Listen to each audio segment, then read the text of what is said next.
It was a quiet, middle-class neighborhood, the kind of place where people still waved at each other when taking out the trash. So when the new couple moved into the empty house at the end of Redwood Lane, everyone was curious. They called themselves Evan and Lila, early 30s, polite, a little awkward maybe, but harmless. Within a week, invitations appeared on every doorstep.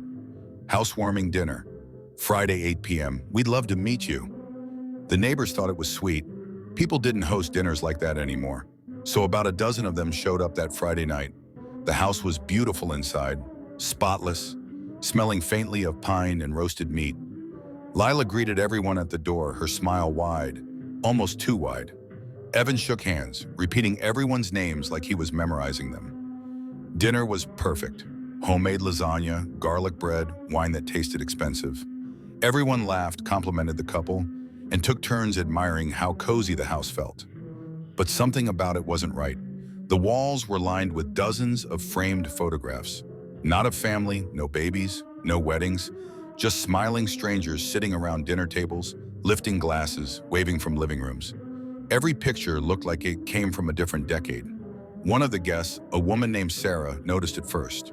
She leaned closer to a photo near the hallway, a group of people posing in front of the same brick fireplace the new couple had. The caption under it read, "Housewarming, March 1987. She frowned. "You guys collect vintage photos?" she asked. Lila's smile twitched. "Something like that," she said. When dessert came out, Sarah couldn't stop thinking about that picture.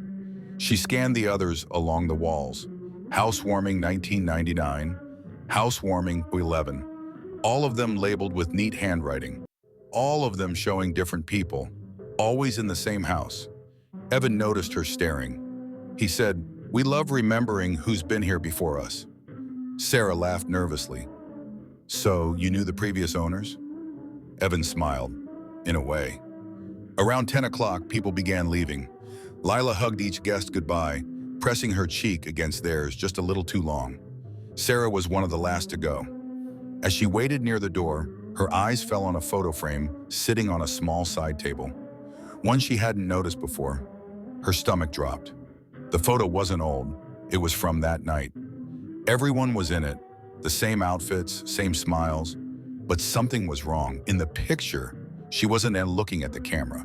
She was staring off to the side, eyes wide, like she'd just seen something behind the lens. The photo frame was warm, as if it had just been printed. Sarah stammered, When did you take this?" Lila tilted her head. "Oh, don't worry, we always take one before the meal ends." Sarah forced a laugh, said goodnight, and hurried out.